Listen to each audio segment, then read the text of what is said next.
کوئی دنیا عطا میں نہیں ہمتا۔ بسم اللہ الرحمن الرحیم۔ ان اللہ وملائکتہ یصلون علی النبی یا ایہا الذین آمنوا صلوا علیہ وسلموا تسلیما۔ اللہم صل علی سیدنا و مولانا محمد معدن الجود والکرم وآلہ واصحابہ الکرام وابنہ الکریم وبارک وسلم صلاة دائمة سرمدا ابدا بحمدہ تعالی و بکرم مصطفیٰ صلی اللہ علیہ وسلم۔ آج کی شب میں قرآن عظیم کے 25 پارے مکمل ہو چکے ہیں۔ اللہ عز و جل قرآن کے بقیہ 5 پاروں کی تلاوت میں ہمیں آسانی عطا فرمائے۔ عزیزان گرامی، آج ہم نے کئی سورتوں کی تلاوت کی ہے، خصوصیت کے ساتھ سورہ شورا، سورہ دخان، سورہ زخرف، سورہ جاثیہ۔ شورا جو ہے آپ بہتر سمجھ سکتے ہیں شورا کسے کہتے ہیں۔ مشورہ کرنے والی جو جماعت ہوتی ہے اس کو شورا کہا جاتا ہے، اور یہ اللہ تبارک و تعالی امت مصطفیٰ صلی اللہ علیہ وسلم کی خصوصیت بیان فرما رہا ہے۔ وَأَمْرُهُمْ شُورَا بَيْنَهُمْ۔ یہ رسول پاک کے غلاموں کی خصوصیت یہ ہے کہ وہ جو کام کرتے ہیں وہ مشورے سے کرتے ہیں، ان کا معاملہ شورا ہے۔ اور یہی نظام میرے مصطفیٰ کریم صلی اللہ تعالیٰ علیہ وسلم نے جو متعارف کروایا۔ پہلے تو بادشاہوں کا یہ نظام نہیں تھا، بادشاہ مشورے لینے کے محتاج نہیں ہوا کرتے تھے، اس کو کسر شان سمجھتے تھے۔ لیکن رسول کریم صلی اللہ تعالیٰ علیہ وسلم جو سید المعصومین ہیں اور سید الانبیاء، بلکہ اللہ تبارک و تعالیٰ نے ان کو ما کان و ما یکون کا علم عطا کیا، باوجود اس کے صحابہ اکرام کے درمیان ہر معاملے کو رکھتے تھے اور پھر پوچھتے تھے کہ تمہاری اس معاملے میں رائے کیا ہے۔ کئی معاملات ایسے ہیں، حتیٰ کہ بدر کے قیدیوں کے سلسلے میں حضور پاک صلی اللہ علیہ وسلم نے صحابہ سے مشورہ لیا، جنگ بدر سے پہلے مشورہ لیا، جنگ احد میں جانے کے لیے مشورہ لیا، جنگ خندق سے پہلے مشورہ لیا کہ کیسے جنگ لڑی جائے۔ حضرت سلمان فارسی کے مشورے پر خندق کھودی گئی، حدیبیہ کے موقع پر مشورہ لیا گیا۔ حضور اکرم صلی اللہ تعالیٰ علیہ وسلم نے اس کو ایک مضبوط نظام متعارف فرمایا دنیا میں کہ شورا جو ہے یہ اسلام کا خاصہ ہے، اور اللہ تبارک و تعالیٰ اس میں برکت نازل فرماتا ہے۔ ہو سکتا ہے میں 10 لوگوں میں آپ کے ساتھ بیٹھا ہوں، آپ کی نظر میں ہو سکتا ہے میں جانکار ہوں اور سب لوگ یہ سمجھ کر کے خاموش بیٹھیں کہ ان کو تو سب معلوم ہوگا۔ ایسا نہیں ہے، بلکہ بسا اوقات ہمارے ذہن میں جو چیز نہیں ہوتی اللہ تعالیٰ کسی چھوٹے بچے کے ذہن میں وہ بات ڈالتا ہے، عام کسی بندے کے دل میں وہ بات پیدا کی جاتی ہے۔ اسی لیے مشورے میں برکت ہے۔ اس کے میں آداب بتاتا ہوں۔ مشورہ ایک پورا مکمل ایک ٹاپک ہے۔ رسول پاک صلی اللہ تعالیٰ علیہ وسلم نے بدر کے قیدیوں کی گرفتاری کے بعد صحابہ سے پوچھا ان کے بارے میں کیا کیا جائے۔ حضرت عمر فاروق رضی اللہ تعالیٰ عنہ نے عرض کیا کہ آقا ان کو کاٹ کر کے جلا دیا جائے، مارے ان کو، اس لیے کہ انہوں نے صحابہ کو بہت تکلیف دی ہے، صحابہ کو شہید کیا، پتھر مارے، مسلح کیا ہے، ٹکڑے کیا ہے، اب ان کو کیوں چھوڑا جائے۔ پھر کسی نے الگ مشورہ دیا، حضرت ابوبکر صدیق نے وہاں مشورہ یہ دیا کہ یا رسول اللہ صلی اللہ علیہ وسلم ایسا کیوں نہ کیا جائے کہ ان سے فدیہ لیا جائے اور انہیں چھوڑ دیا جائے، شاید اس محبت میں یہ اسلام قبول کر لیں، ایمان لے آئے۔ حضور پاک صلی اللہ تعالیٰ علیہ وسلم کو حضرت ابوبکر کا مشورہ پسند آیا، اس پر عمل کیا گیا۔ 70 قیدی جو تھے ان سے فدیہ لیا جاتا تھا اور چھوڑا جاتا تھا۔ جس کے پاس نہیں تھا فدیہ دینے کی رقم کچھ نہیں تھی، ان سے کہا جاتا تھا اگر کوئی فن جانتے ہو تو 10 صحابہ کو وہ فن سکھا دو اور آزاد ہو جاؤ۔ حضور پاک صلی اللہ تعالیٰ علیہ وسلم نے یہ جو نظام قائم کیا، بھلا کوئی بڑی سلطنت کا بادشاہ اپنے وزیروں سے، سپاہیوں سے کیوں مشورے لے؟ دنیا یہ سمجھتی ہے آج جو نظام ہے آپ دیکھ رہے ہوں گے، پارلیمنٹ ہے، پارلیمان ہے، یا پھر جہاں بیٹھ کر کے قانون پاس کیے جاتے ہیں، یہ سب نظام بہت بعد میں آیا ہوا ہے. یہ اسلام کی عطا ہے، اسلام کا دین ہے. ورنہ ہوتا یہ تھا کہ بادشاہ رات میں سویا، خواب میں ہی اسے کچھ سمجھ میں آ گیا تو صبح قانون بنا دے گا. کل سے یہ قانون ہے، میں نے خواب یہ دیکھا ہے. اس کو کوئی چیلنج بھی نہیں کر سکتا. آج بھی سعودی میں یہی تو ہوتا ہے. ایک سال میں ان کے 70 قانون بدلتے ہیں، آتے ہیں جاتے ہیں. کوئی بل پاس کرنے کی ضرورت نہیں.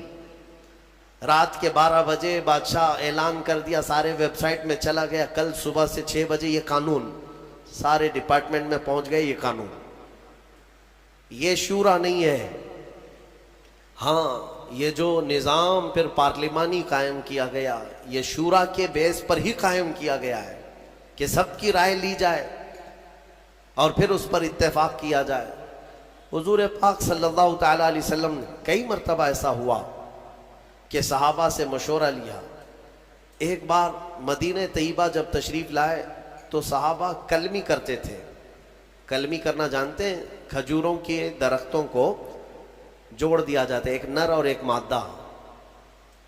کسان لوگ جانتے ہوں گے اس کو کیا کہتے ہیں، ہیبریڈ. شاید کسانوں کی زبان وہ جانتے ہیں کہ یعنی ایک میل اور ایک فیمیل درختوں میں بھی ہوتے ہیں، ان دونوں کو جوڑ دیا جاتا ہے تو بہت جلدی بڑھتے ہیں اور پھل اچھے دیتے ہیں. یہ جو کلمی کرنا اس کو کہتے ہیں. کھجوروں کے درختوں کو صحابہ کلمی کرتے تھے. میرے آقا صلی اللہ علیہ وسلم جب آئے، صحابہ نے حضور نے پوچھا یہ کیا کر رہے ہو؟ کہا ہم ان کا جوڑا لگاتے ہیں، جوڑا لگاتے ہیں، اور یہ دونوں جوڑ بہت جلدی بڑھتے ہیں، میل اور فیمیل. حضور پاک صلی اللہ علیہ وسلم نے فرمایا اس کی کیا ضرورت ہے؟ چھوڑ دیا صحابہ نے چھوڑ دیا. اس کے بعد پھر صحابہ کہتے ہیں وہ درخت بڑھے ہی نہیں، اور جن کو نہیں لگایا گیا تھا وہ پھل صحیح سے دیے نہیں. تو صحابہ آئے، عرض کرنے لگے یا رسول اللہ صلی اللہ علیہ وسلم ہم نے چھوڑ دیا تھا. میرے آقا نے فرمایا وہ تو ایک مشورہ تھا، حکم نہیں تھا کہ اس پر کرنا ضروری ہے. باقی اگر تم اس معاملے کو بہتر جانتے ہو تو پھر کیا کرو. نبی اکرم صلی اللہ تعالیٰ علیہ وسلم نے مشورے کے سلسلے میں یہ جو آداب بتائے ہیں. مشورہ جو ہے وہ حکم نہیں ہوتا، یعنی کسی کے اوپر زبردستی نافذ کرنا، امپلیمنٹ کرنا نہیں، اس کو مشورہ نہیں کہتے. حضرت ابو بکر صدیق رضی اللہ تعالیٰ عنہ کا ایک قول ہے، توجہ چاہتا ہوں. جب کوئی تمہارا بھائی تمہارے پاس مشورہ لینے آئے تو امانت داری کے ساتھ اللہ کو گواہ بنا کر اس کے لیے خیر کا مشورہ دو، خیر کا مشورہ دو، گمراہ مت کرنا. حضرت ابو بکر صدیق فرماتے ہیں کہ مشورہ دیا، پھر آنے والے نے مشورہ قبول کیا تو ٹھیک ہے، نہیں تو دو باتیں ہیں. اگر مشورہ صحیح نہیں دیا تھا تو اس آدمی میں خیر نہیں، اور اس نے مشورہ دے دیا تھا لیا نہیں تو اس آدمی میں خیر نہیں. دو میں سے کسی ایک میں خیر نہیں. اچھا مشورہ لینے سے کترایا، پیچھے ہٹ گیا تو گویا کہ اس آدمی میں خیر نہیں ہے. اب یہاں پر یہ بحث گنجھلک نہ ہو جائے، میں تھوڑی سی وضاحت کر دیتا ہوں. اس کی کیٹیگری ہے مشورہ جو ہے کس سے کرنا چاہیے کس سے نہیں کرنا چاہیے، اس کے بھی آداب ہے. ہاں، آپ میڈیکل سائنس کے اسٹوڈنٹ ہیں، آپ ڈاکٹریٹ کر رہے ہیں، بایولوجی پڑھ رہے ہیں، اور کسانوں سے مشورہ کر رہے ہیں کہ اس میں آپریشن میں کیسے کروں، سکسیس کیسا ہوگا، پیٹ کا آپریشن، سر کا آپریشن. تو یہ کیسی بات ہے؟ یہ لا یعنی بات ہے. پھر کسان مشورہ دے گا بڑا پھاوڑا لے لو، چھوٹی کدالی لے لو، پیٹ پھاڑو.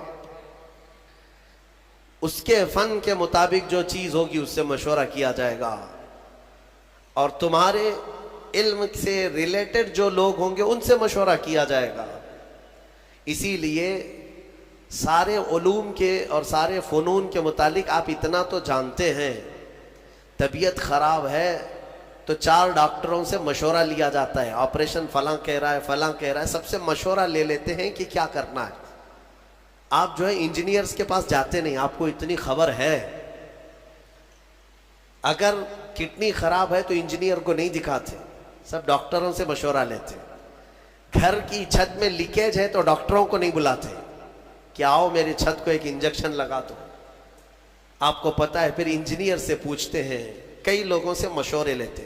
اتنا سینس سب کو ہے کہ جس فیلڈ کی بات ہوگی اس کے ماہرین سے ہی مشورہ لیا جائے گا، لیکن افسوس ایک بات کا ہے کہ دین کے معاملات میں اس کا خیال نہیں رکھتے لوگ۔ دین کی فیلڈ کے جو ماہرین ہیں انہی سے دین کے مسئلوں کے مشورے کرنا چاہیے، نہ کہ راستہ جھاڑنے والے سبزی بیچنے والوں سے اگر فتوے پوچھتے رہو گے تو پھر ظاہر سی بات ہے آج جو نظام درہم برہم ہو رہا ہے اس کی وجہ یہی۔ مشورہ کس سے لے رہے ہو؟ دین کی سوجھ بوجھ اس کے اندر ہے یا نہیں؟ میرے آقا صلی اللہ تعالیٰ علیہ وسلم کی حدیث پاک صادق آتی، حضور نے فرمایا آخر زمانے میں لوگ جاہلوں کو اپنا سردار بنا لیں گے، ان سے فتوے پوچھیں گے اور وہ بغیر علم کے فتوے دیں گے، خود بھی گمراہ ہوں گے، قوم کو بھی گمراہ کریں گے۔ آج یہ حالات ہے۔ لوگ اس سلسلے میں کیوں آپ کا سینس مر جاتا ہے؟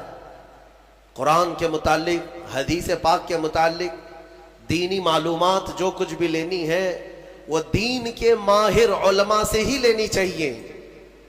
باقی چاہے جو بھی ہو ان سے اگر آپ مشورے لوگے تو وہ تیر چلائے گا، اندھا دھند فائرنگ کرے گا، ایسا ہوگا ویسا ہوگا۔ ایسے جاہلوں سے مشورے لے کر کئی لوگوں کی طلاق ہو گئی اور کئی طلاق کے بعد زنا کرتے رہ گئے۔ نہیں ہوا جاؤ گھر میں، کون بولتا ہے طلاق نہیں ہوئی؟ اس صاحب نے کہہ دیا، جاہلوں نے اس کے بعد اپنے گھر میں ویسی جینا شروع کر دیا جبکہ ہر دن زنا کا گناہ ہے ان کے لیے۔ تو ماہر اور خبیر لوگوں سے ہر فیلڈ کی جس طرح مشورہ کیا جاتا ہے، دین کے معاملات میں بھی مشورہ انہی سے کیا جائے جو دین کے ماہرین ہیں۔ اچھا، ایک اور بات، نوجوانوں کو آج مناظرہ کرنے کا بڑا شوق رہتا ہے، ڈیبیٹ کرنے کا، وہ بھی کس پہ؟ فیس بک پہ، واٹس ایپ پہ، اور کن کن معاملات پہ ڈیبیٹ کرتے رہتے ہیں؟ عقیدے کے معاملات پر، کبھی اہل حدیث سے، کبھی دیوبندیوں سے، کبھی شیعوں سے۔ یہ جو اختلافی مسائل ہیں ہمارے مابین، بعض عقیدے کے ہیں، بعض الگ ہیں، تو ان پر ہمارے نوجوان ڈیبیٹ کر رہے ہیں فیس بک پر، لمبی لمبی چوڑی چوڑی تحریریں۔ کچھ سالوں پہلے کی بات ہے، شاید 1-2 سال گزرے ہوں گے، رات کے 2:30 بج رہے تھے یا 2 بج رہے تھے، مجھے فون کنٹینیو آ رہا ہے۔ ظاہر سی بات ہے اتنی رات کو اگر فون آئے تو کسی کی ایمرجنسی ہوگی، سیریس ہوگا۔ اٹھا کر کے معلوم کہ ایک نوجوان کہتا ہے حضرت ایک فلاں فلاں مسئلہ آ گیا، پیش آ گیا ہے، جلدی سے آپ کو بتانا ہے۔ اتنی رات کو کیا مسئلہ ہے؟ کہا نہیں بحث ہو رہی ہے ہماری، دلیل دینا ہے۔ کیا ہے؟ علم غیب کے متعلق کچھ بحث ہو رہی ہے۔ میں نے کہا کہاں ہے، کون سی محفل میں بیٹھے آپ؟ کہا نہیں ہمارے گھر کے باہر کٹے پہ بیٹھے ہوئے ہیں، گلی میں بیٹھے ہوئے ہیں، رات جگہ چل رہا ہے، اور 2 باہر کوئی چھوٹے نوجوان ہوں گے، ان کے ساتھ ان کا ڈیبیٹ چل رہا ہے، اور رات کے 2:30 بجے ہم سے مسئلہ پوچھ رہے ہیں۔ میرے عزیزوں، دین کے معاملات میں اگر ڈسکس کرنا ہے، میں اس کو منع نہیں کرتا، ڈیبیٹ کرنا ہے، مناظرہ کرنا ہے، شوق سے کرو، لیکن جاؤ کسی دارالعلوم میں پہلے داخلہ لے لو، اصولی علم پڑھ لو۔ علم نحو کیا ہے، علم صرف کیا ہے، علم حدیث کیا ہے، علم فقہ کیا ہے، اصول حدیث ہے، اصول فقہ ہے، اصول تفسیر ہے، علم ناسخ و منسوخ ہے، بلاغت ہے، معانی ہے۔ کتنے علوم پڑھنے کے بعد آدمی کیپیبل ہوتا ہے کہ دین کے معاملات میں وہ رائے دے سکے، اور ان سارے علوم کی بو باس بھی نہیں لگی اور لمبے چوڑے مناظرے چل رہے۔ ہوتا یہ ہے کہ پھر گمراہی آ جائے گی، گمراہ، یا تو تم گمراہ ہو جاؤ گے یا سامنے والے کو گمراہ کرو گے۔ اس لیے ان معاملات میں جب بھی کبھی ایسے معاملات آ جائیں، ڈسکشن کرنا پڑے، ڈیبیٹ کرنا پڑے، کچھ لوگ چھیڑتے ہیں، تم لوگ ایسا کرتے ہو، اس کی کیا دلیل ہے؟ ان کا جواب صرف ایک ہی ہے کہ چلے ہمارے علماء اکرام کے پاس بیٹھتے ہیں، وہاں سے آپ کو ساری چیزیں مل جائیں گی، وہاں سے آپ کو بتا دیا جائے گا۔ اور وہ جتنے چوہے تمہیں گمراہ کرتے ہیں وہ کوئی علماء کے پاس نہیں آنا چاہتے، راستے پہ، نکڑ پہ، بازار میں پکڑ پکڑ کر کے تمہیں دلیلیں سنانے کی کوشش کرتے ہیں، حدیث میں یہ ہے، بخاری میں یہ ہے، مسلم میں یہ ہے، سامنے والا امپریس ہوتا ہے۔ شاید ہمارے پاس بھی ایسے بہت سارے ہیں۔ ایک صاحب آئے اور کہنے لگے، کسی بات کے بارے میں سوال کرنے لگے، کہا کہ یہ آپ حدیث سے بتا سکتے ہیں کہاں ہے؟ کہا میں بتا تو سکتا ہوں، آپ کو سمجھ میں آئے گا؟ میرے ڈیسک پر یہی کی بات ہے، جب میں یہاں موجود تھا بڑی کتاب رکھی ہوئی تھی، میں نے کہا یہ دیکھیے یہ بخاری شریف اگر میں کھول کر کے دکھاؤں گا تو آپ مان لیں گے؟ انہوں نے کہا کیوں نہیں مانیں گے، بالکل مانیں گے، بخاری شریف کو مانیں گے ہم۔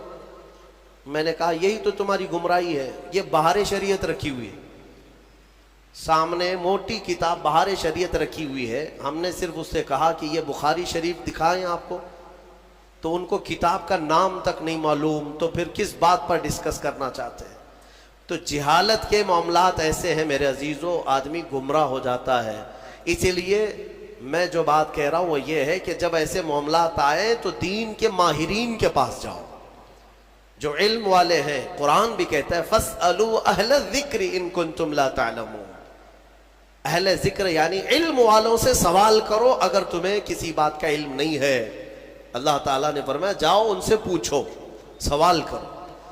تو یہ مشورہ، اور کچھ لوگوں کے متعلق فرمایا گیا مشورے نہ لیں، وہ لوگ جو فاسق و فاجر ہیں، اللہ کا خوف نہیں رکھتے دل میں، ان سے مشورہ لینے کی ضرورت بھی نہیں، ان سے مشورہ لینے کی ضرورت بھی نہیں ہے۔ جن کو آخرت کا خوف نہیں، اللہ کا خوف نہیں، وہ تمہارے حق میں بہتر مشورہ کیا دے سکتا ہے؟ مشورے کے لیے سب سے بہتر وہ شخص ہے جو اللہ کا خوف رکھتا ہے اور آخرت سے ڈرتا ہے، وہ مشورے کا سب سے موزوں آدمی ہوا کرتا ہے۔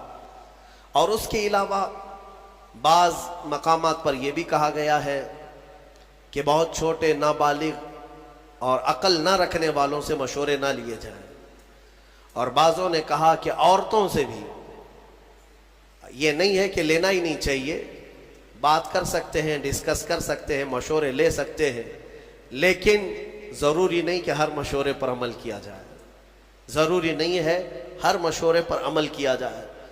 میں نے شاید اس سے قبل بتایا تھا، حضور پاک صلی اللہ تعالیٰ علیہ وسلم نے اپنی ازواج مطہرات میں حضرت ام سلمہ رضی اللہ تعالیٰ عنہ کی اس بات پر تعریف فرمائی تھی کہ عورتوں میں سب سے بہترین مشورہ دینے والی خاتون۔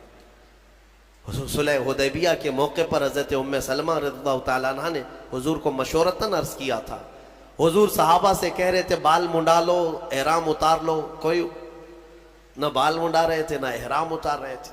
3 بار حضور نے فرمایا تو حضور کو غم ہوا، اندر آئے تو غمگین تھے۔ ام سلمہ نے یہ عرض کیا یا رسول اللہ، آپ انہیں بولے نہیں، ان کے سامنے جا کر آپ خود اپنے بال حلق کر لیں، اپنا احرام اتار لیں، وہ تو اس انتظار میں ہے کہ شاید وہی آئے گی اور دوسرا پیغام آئے گا۔ حضور پاک صلی اللہ علیہ وسلم نے حضرت ام سلمہ کے مشورے پر صحابہ کے سامنے آئے اور اپنے بال حلق کر لیے۔ سارے صحابہ اپنے بالوں کو حلق کر لیے، سبوں نے احرام اتار لیا، کیونکہ یقین ہو گیا اب حکم بدلنے والا نہیں ہے۔ تو یہ مشورے کے آداب آپ سیکھیں، اور پھر نظام جو ہے مشورے سے ہی چلتا ہے۔ حضور پاک صلی اللہ تعالیٰ علیہ وسلم جب بڑے بڑے معاملات بھی ہوتے تو صحابہ کو جمع کرتے، مشورہ کرتے۔ مشورے کی ایک دوسری خصوصیت یہ بھی ہے کہ کام ہونے سے قبل اگر کوئی اہم کام ہے تو فرمایا گیا کہ ایسوں سے مشورہ کرو جو تمہارے راز کا امانت دار ہو، رازوں کا امین ہو، اس سے مشورہ کرو۔ یعنی آج تم مشورہ کرنے کے لیے گئے، مشورہ تو دے دیا اور اس نے پھر جا کر کے طبلہ بجانا شروع کر دیا، میرے پاس آیا تھا فلاں ایسا کیا ہے ویسا کیا ہے۔ اس چیز کو بھی غلط ٹھہرایا گیا ہے۔ مشورہ راز کے امانت داروں سے بھی کیا جائے، کیونکہ بہت سارے معاملات ایسے ہوتے ہیں جن میں مشورہ کرنے کے بعد راز کو رکھنا بہت ضروری ہوتا ہے۔ حضور پاک صلی اللہ علیہ وسلم نے اس کی اہمیت کے لیے جانتے، میں نے کل یا پرسوں بنو نذیر کے بارے میں بتایا تھا، یہودیوں نے جو دھوکہ دیا تھا مدینے والے، پھر ان کے ساتھ کیا ہوا تھا پتہ ہے؟ حضور پاک صلی اللہ علیہ وسلم مدینے میں آئے، مسجد نبوی میں رات کو مشورہ لیا صحابہ سے کہ کیا کریں اب ان کے ساتھ۔ الگ الگ مشورے ہوئے کہ انہوں نے ہتھیار ہمارے خلاف اٹھائے تو ہم بھی ان کے خلاف ہتھیار اٹھائیں گے، کیونکہ دھوکے کی بہت بڑی سزا ہے. یعنی جیسے یوں سمجھ لیں کہ دیش ویرودھی ہے وہ، اینٹی نیشنل جس کو کہیں. مدینے کی خرابی کے بارے میں جو لوگ سوچے تھے ان کی سزا تھی. صحابہ کے مشوروں سے اتفاق یہ طے پایا کہ ان یہودیوں کے جو بوڑھے ہیں ان کو جلا وطن کر دیں گے، شہر بدر کر دیں گے، اور جو جوان ہیں انہیں مار دیا جائے گا. تو یہ طے پایا اور حضور نے فرمایا اس کو راز میں رکھا جائے. سارے جو صحابہ تھے سبوں نے آمنا صدقنا کہا اور چلے گئے. یہودیوں کو پتا تھا ہمارے بارے میں کچھ آج میٹنگ ہو رہی ہے مسجد نبوی میں. دوسرے دن وہ جاسوسی کرنے لگے، کہیں سے کچھ بات پتا چل جائے کہ کیا میٹنگ ہوئی، کیا ہمارے ساتھ ہونے والا. ایک صحابی تھے حضرت ابو لبابہ، ان کی پرانی دوستی تھی کیونکہ شہر میں رہتے تھے، یہودی بھی دوست تھے. گزر رہے تھے تو دوستوں نے پکڑ لیا، کہا کہ ابو لبابہ کل تم بھی تھے وہاں پر، ہمارے بارے میں کیا مشورہ ہوا؟ کہا نہیں میں نہیں بول سکتا. صحابی تھے اور امانت دار بھی تھے، وفادار بھی تھے. انہوں نے کہا نہیں میں نہیں بول سکتا. تو انہوں نے بہت اپنی پرانی یادیں یاد دلائی اور منتیں سماجتیں کرنے لگے. بچپن کا تو ساتھی ہے، ہمارا یار ہے، بتا تو صحیح. تو وہ جذباتی ہو گئے. پرانی یادیں، دوستی، یاری سب یاد دلانے کے بعد تھوڑے سے جذباتی ہو گئے اور انہوں نے صرف کہا نہیں بلکہ یوں اشارہ کیا گردن کی طرف، یوں کر دیا اور چلے گئے. میں نہیں بولوں گا، کچھ نہیں بولوں. وہ سمجھ گئے کہ قتل کا منصوبہ مشورہ ہوا ہے. شام ہونے سے پہلے سارے یہودی مدینے سے بھاگ گئے، سب چھوڑ کر نکل پڑے. حضور پاک صلی اللہ علیہ وسلم کو خبر ہوئی تو حضور نے صحابہ کو بلایا اور کہا کس نے اللہ کے رسول کے راز کو افشا کیا؟ کون ہے جس نے ہمارے کل کی رات ہونے والے مشورے کے راز کو افشا کیا؟ صحابہ سب سہمے ہوئے تھے. حضرت ابو لبابہ کہتے ہیں اس کے سامنے کیا چھپائیں جو دلوں کے حالات کو بھی جانتا ہے. کھڑے ہوئے اور کہا یا رسول اللہ یہ خطا مجھ سے سرزد ہوئی، لیکن میں نے کہا نہیں، ہاتھ کے اشارے سے صرف ہلا کر کے اتنا بتایا. تو حضور پاک صلی اللہ تعالیٰ علیہ وسلم اتنے ناراض ہوئے، اتنے غضبناک کہ صحابہ کے درمیان میرے آقا نے اعلان کر دیا آج کے بعد سے نہ ابو لبابہ کو کوئی سلام کرے گا نہ مصافحہ کرے گا، کوئی بات چیت بھی نہیں کرے گا. مکمل بائیکاٹ. آپ سمجھتے ہیں کون سی بڑی غلطی ہے؟